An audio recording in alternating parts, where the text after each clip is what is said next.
Assalamualaikum warahmatullahi wabarakatuh. Perkenalkan, nama saya Nazira Rehanur Rezaki Sobah dengan NRP 5029241. Di sini saya akan menjelaskan presentasi dari P2 saya dengan judul Redesign Interior Kantor Rektorat FTK berbasis Activity Based untuk efisiensi pergerakan staf dengan konsep modern maritim dengan dosen pembimbing Pak Thomas dan Mbak Hafiz. Lalu untuk studi pustakal dari latar belakang saya, yang mana kantor rektorat ini sebagai pusat aktivitas administrasi yang memiliki peran penting dalam mendukung kinerja organisasi. Namun pada penataan ruang kantor yang masih bersifat konvensional dan kurang mempertimbangkan pola aktivitas pengguna seringkali menyebabkan efisiensi pada pergerakan staf dan kurang optimalnya pada alur kerja. Oleh karena itu, diperlukan pendekatan desain yang mampu menyesuaikan ruang dengan kebutuhan aktivitas kerja, dan saya menggunakan pendekatan activity based working yang dapat menjadi solusi melalui pengelompokan ruang berdasarkan jenis aktivitas sehingga pergerakan menjadi lebih efisien dan terarah. Lalu mengapa FTK harus diredesain? Yang pertama, pada pantry terlalu besar sehingga workspace terasa sempit.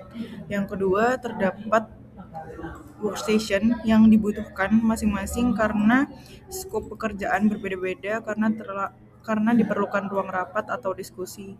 Lalu yang ketiga, pembatas di bagian workstation terlalu tinggi sehingga kurang memudahkan untuk interaksi antar staf. Lalu yang keempat, ada keterbatasan ruang gerak pada meja staf karena terdapat penyimpanan pada bawah meja atau pada tempat kaki. Lalu yang kelima, ada intensitas pencahayaan terkadang merasa kurang terang. Dan yang terakhir, workspace membutuhkan cahaya sedikit lebih dari yang sudah ada. Lalu untuk tujuan desain saya, yang pertama adalah merancang penataan ruang interior kantor Rektorat FTK yang sesuai dengan kebutuhan aktivitas kerja. Yang kedua, menerapkan pendekatan activity based working yang mana guna untuk meningkatkan efisiensi pergerakan dan alur kerja dalam ruang. Dan yang terakhir, menghadirkan konsep modern maritim sebagai identitas visual dan karakter ruang yang fungsional dan representatif. Lalu untuk konsep desain sendiri, saya bedakan menjadi dua. Yang pertama ada modern maritim, yang mana merupakan pendekatan desain yang menggunakan elemen ruang kemaritiman dengan gaya modern yang sederhana, fungsional, dan profesional. Lalu dalam penerapannya, konsep ini menggunakan dominasi warna biru sebagai representasi laut dan identitas maritim yang dipadukan dengan material kayu untuk menciptakan suasana hangat dan profesional. Lalu untuk activity base sendiri, yaitu merupakan pendekatan dalam perancangan ruang kerja yang berfokus pada penyediaan berbagai jenis ruang sesuai dengan aktivitasnya. Lalu ruang ini dibagi menjadi berdasarkan kebutuhan seperti kerja individu, kolaborasi, rapat, maupun interaksi informal. Dan ini alternatif 3 layout saya. Lalu ini adalah alternatif terpilih, yang mana alternatif terpilih yang nomor 2 atau yang tengah tadi, yang mana pintu masuk ruang lobby, ruang tunggu itu langsung berinteraksi dengan ruang meeting, dan ruang meeting bisa diakses oleh dekan. Lalu dekan depan langsung dengan workspace, belakang workspace terdapat pantry dan wakil dekan lalu musola. Lalu ini adalah konsep makro saya, yang mana konsep makro ini melalui pendekatan activity based working dengan penerapan konsep modern maritim.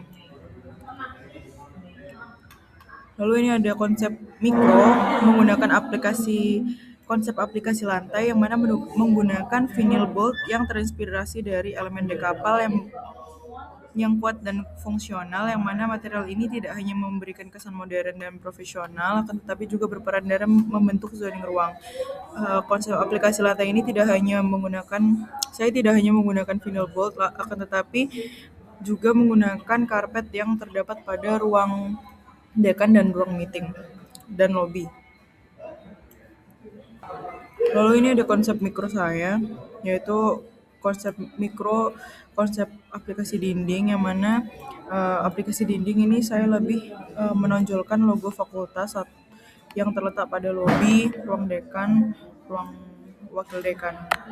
Dan konsep aplikasi plafon ini saya menggunakan linear wooden ceiling yang digunakan pada ruang meeting, lalu lainnya menggunakan downlight dan sebagainya. Ini adalah gambaran ruang. Lalu ini gambar representatif atau radar saya. Yang pertama ada lobby atau ruang menerima tamu.